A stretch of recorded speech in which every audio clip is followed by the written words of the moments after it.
very shortly indeed. Here it is then. Ferdinand Aldeguer, first pole position of the year, ahead of his teammate Alonso Lopez and Lucas Tulovic. Watch out for him. He's fast, just needs to put it together in the race. Toledo lines up fourth from Norridin and Cardelus. Bishikurski, Kubo, and a best ever qualifying for Wilford in ninth. Watch out for him, as he's always knocking around that top 10. Dimaseki Pritama in 10th on the grid from Gutierrez on the Bull Taco, going very well this weekend actually, particularly in hot conditions. From View, Matteo Rato, Escrig on the top stock 600 runner, and Zetti from Vostatec also, and then Daijiro Sako, who's making his debut year in the stock 600, and Kyle Paz. Leon Orgis, Jared Schultz, Guillermo Moreno, and then Alex Perez. Joral Boroboom, who's had some experience in the British paddock, that may be a name you're familiar with, and then Gian Mertens, Kevin Orgis, and Federico Minozzi rounding them out. Aldeguer starts from pole then, the number 54. I know we've said it a couple of times. Catalunya, a first ever start from pole position from Aldeguer, and it fires away brilliantly from top spot. Tulovic gets a good run as well, as does Toledo from the second row of the grid. The number 55 on the outside here, look out for him. It's 4-5 abreast into the opening corner. Who's bravest enough on the brakes? It's Tulovic, as Alonso Lopez slams the door shut on teammate Aldeguer as well. That's not how we expected things to go. He's been bullied through the opening corner there as Aldeguer does go and try make a move. Great start from Toledo, coming all the way up. Well, he was in fourth on the grid, but it looked like he was going to take the lead for just a moment, but got squeezed out in the end. Anyway, so Tulovic leads as we come down now to start the second half of the first lap. And here comes Aldo. Alonso Lopez holds on to second for the moment as we flick left and then right through turns 7 and 8 for the very first time. Now into turn 9 with Tulovic still leading the way, and already these leading trio who've had the pace all week. Who should lead across the line for lap 1, but we'll see if he can hold on to it by the time they get down to turn 1. So Tulovic first, Lopez second, and your championship leader Aldeguer in third with a little bit of work to do. Yeah, let's see how Tulovic holds on here. The two Boscoscuro machines, formerly known as the speed-ups, tuck in behind. They both go left. We're now 3 abreast on the run down to the opening corner. Once again, it's a battle of who's bravest. Aldeguer's on the outside here. Tulovic has the inside line and is able to hold on. Aldeguer looking to get his own back from one lap before, but once again, no way through. And skill from there from Aldeguer, braking on the curb. That really is not the ideal thing you want to be doing, but he's still got it stopped. And even had a look up the inside of his teammate at turn 2, and he's going to have a look again at turn 4, points it to the apex, gets it done. Aldeguer up into second, but Lopez, he's not having that. Experienced man, he's going to try and hang it on the inside, push him wide. Whoa. Yes, he does. Look at these two going hammer and tong. These are teammates. You might not be able to tell. They're definitely racing out there. No team orders whatsoever. And Lopez, wow. I tell you what, that was a bit naughty there. He swung across the front wheel of Aldeguer. He's aggressive, is Lopez, and he goes wide as a result. He goes wide through turn number 7, and that's allowed Aldeguer through. And see what this lap time's going to be coming round as they complete this lap. He's on PB sectors in every single one, fastest sector. And is it the fastest lap time? Yes, it is. And 8/10 quicker than Tulovic and half a second quicker than Lopez in third. So Aldeguer, well, he's running away with it already. Incredible, incredible from Aldeguer. Hits the front, moves clear, and there's confirmation. Fastest lap of the race, a 1:45.2. We don't have any lap records here to compare it with because, of course, this the first time that FIM CEV Repsol has come back to the Circuit de Barcelona, Catalunya, since they revamped and redesigned turn 10. So there's nothing really to compare with. But I think you can be guaranteed that, well, actually, I was going to say that lap record is going to last for a long time, but it's going to last for exactly 1 year because, of course, the Moto2 Championship next year are finally going to make the move across to the Triumph engines. Well, or Jack, it's either going to last for about another minute unless Aldeguer goes and breaks it again. So anyway, we'll see. He's not going quite as fast as what he was on this lap as what it was the last lap, and certainly the two men behind him seem to be extremely level pegged in terms of pace. So these two, it's going to be a close fight for second, I am sure, as we come down into the final laps of this race. Yeah, Lopez looks to have just regathered his thoughts there. As we said, maybe just a little bit rattled as Aldeguer came past him, made the mistake and lost touch with both Tulovic and Aldeguer, but he has just settled back into a rhythm here and he's closing back in onto the rear wheel of Lucas Tulovic. Good battle going on behind though for 4th place, involving Marcel Schrotter and Jack Miller in the house. Good to have you with us, gents, of course, in the Intact GP box, the home of Marcel Schrotter, a little bit away from Jack Miller, a place that he's quite favourable with. with. He had a good run here in Catalunya. Yeah, he did. Yeah, Jack went quite well here. Obviously, the Ducatis, they maybe didn't do quite as well as we thought they might have done, but certainly Jack this year, I mean, he's a man that's taken a massive step in terms of just consistency in performing. So, yeah, good to see Miller and Schrotter here supporting their team, well, Schrotter's teammates anyway. Here we go then into turn 1, and Lopez, yep, he's with Tulovic now, so we've got a battle for the final podium places on our hands. Don't count out that these two may be able to close in on Aldeguer. As Jack said, Aldeguer is pushing on here. He's absolutely straight at it, trying to pull out a gap. As you can see, another fastest lap, so yeah. Old Gosto to the right of me was right. That lap record lasting for exactly 1 minute and 45 seconds before he was able to set a new one. But we've still 13 laps to go with it 32 degrees out there, track temperature well above 50 degrees. Although Tulovic says he doesn't think it could happen, of course he's riding the Kalex chassis, and the Bosco machine may well deal with their tyres slightly differently, and we could see a drop-off from both Aldeguer. And he continues to develop, then the sky is the limit. Yeah, it really is. And 16, by the time he goes to the World Championship, he will be 17. And I think, well, that would be one of the youngest runners in that championship as well.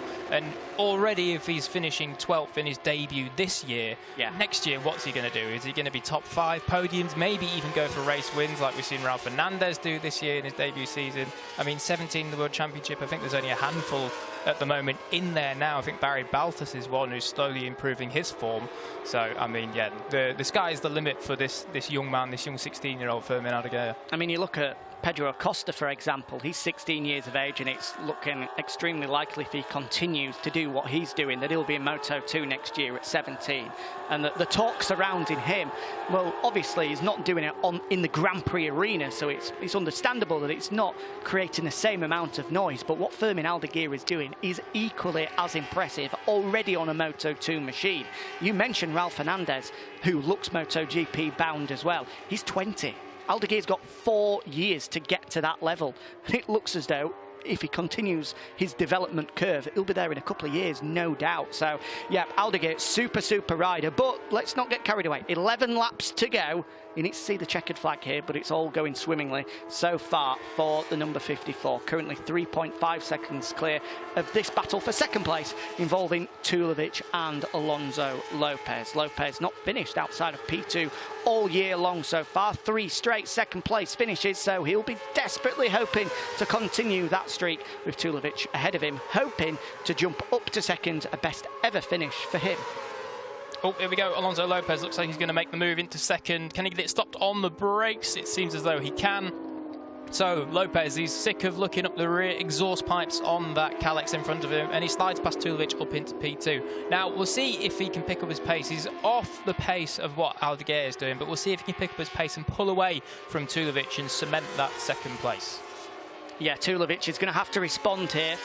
Looking at qualifying from yesterday, there was only 10 separating them, but Tulovic, from speaking to him earlier, was a little bit worried about the pace of certainly Aldeguer, but Lopez as well. He mentioned both the Bosco machine, so let's see what he's able to do here. Can he stick with Alonso Lopez with 10 laps remaining now and hopefully get in the way? Here's a look at the Stock 600 runners. And this is what happened further down the field. Oh, just gets it sideways. That's Alex Escrid, the Valencian, on the FIM 55 machine, getting it wrong, and in the end going through the long lap penalty loop as a result. Of course, FIM 55 might be a familiar name for some of you. Well, of course, that is the team that's run by none other than Hector Faubel, a 8-time 125 Grand Prix race winner, and he's got fingers in quite a few pies. He's got riders running in the European Talent Cup, which is coming up later, and of course the Stock 600 guys as well. Yeah, and the man that we just saw on screen, Alex Escrig, he's having a pretty good run on that Stock 600. He's the top of the Stock 600 runners at the moment, and well, if that sounds familiar, that's exactly what this man, Fermin Aldeguer, was last year. He was obviously on the Stock 600 and did win the championship in the end, as I wrongly said earlier, finished second, so I do apologise.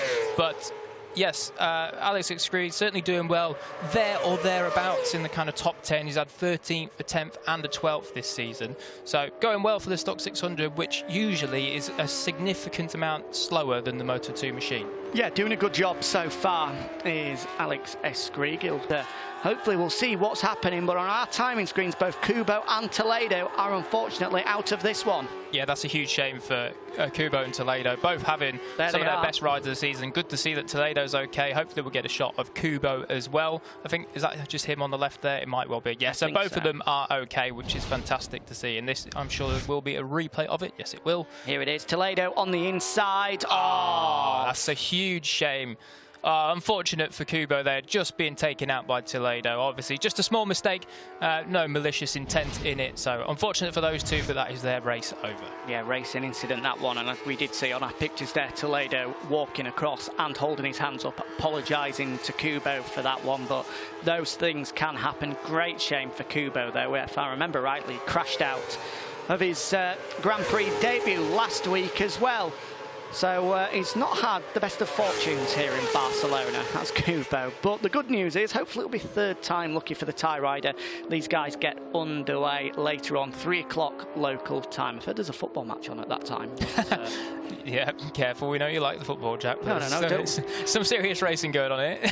But anyway, I don't know if anyone saw the pit board there for Alonso Lopez. But anyway, it had Lopez Shark Attack underneath it. I quite like that. Obviously, yeah, there's another man in Moto2 World Championship, Tony Arbolino, who has a few little shark references on his number and nickname. So, yeah, always good to see a little Shark Attack popping up here and there for the nicknames. Aldeguer coming up to the first back markers on the stock 600 machine, blue flags waving for the number 40, Federico Menezzi, the Italian. I'm sure he will move out of the way and allow the 54 to come through. 8 laps to go here, and it has been an incredible performance so far from this man, Aldeguer. He hit the front. Well, and he hasn't got back. Yeah, he's had to do it the hard way, of course, starting from pole position for the very first time. Tulovic and Alonso Lopez bullied him into the opening corner, pushing him back to third place, but he then picked off Alonso Lopez, who tried his very best to keep his teammate behind him, and then with ease managed to make his way through on Aldeguer as well. This is the move that saw Lopez move through to second place, a typical Circuit de Barcelona Catalunya move into turn 1. Lopez getting it sideways, but getting it parked at the apex and getting the job done. Yeah, beautiful move. Kept the You can see, Jack, it's still pains me. It's Norridin. It's Norridin. No. Oh, goodness gracious me, I don't believe it. Adam Norridin, we were just talking about the fact that he was looking for a 4th straight top 4 finish, and he's crashed out at turn 5. Oh, dearie me, what a shame. I do apologise, Adam. That was commentator's curse in its finest form, but huge disappointment for him.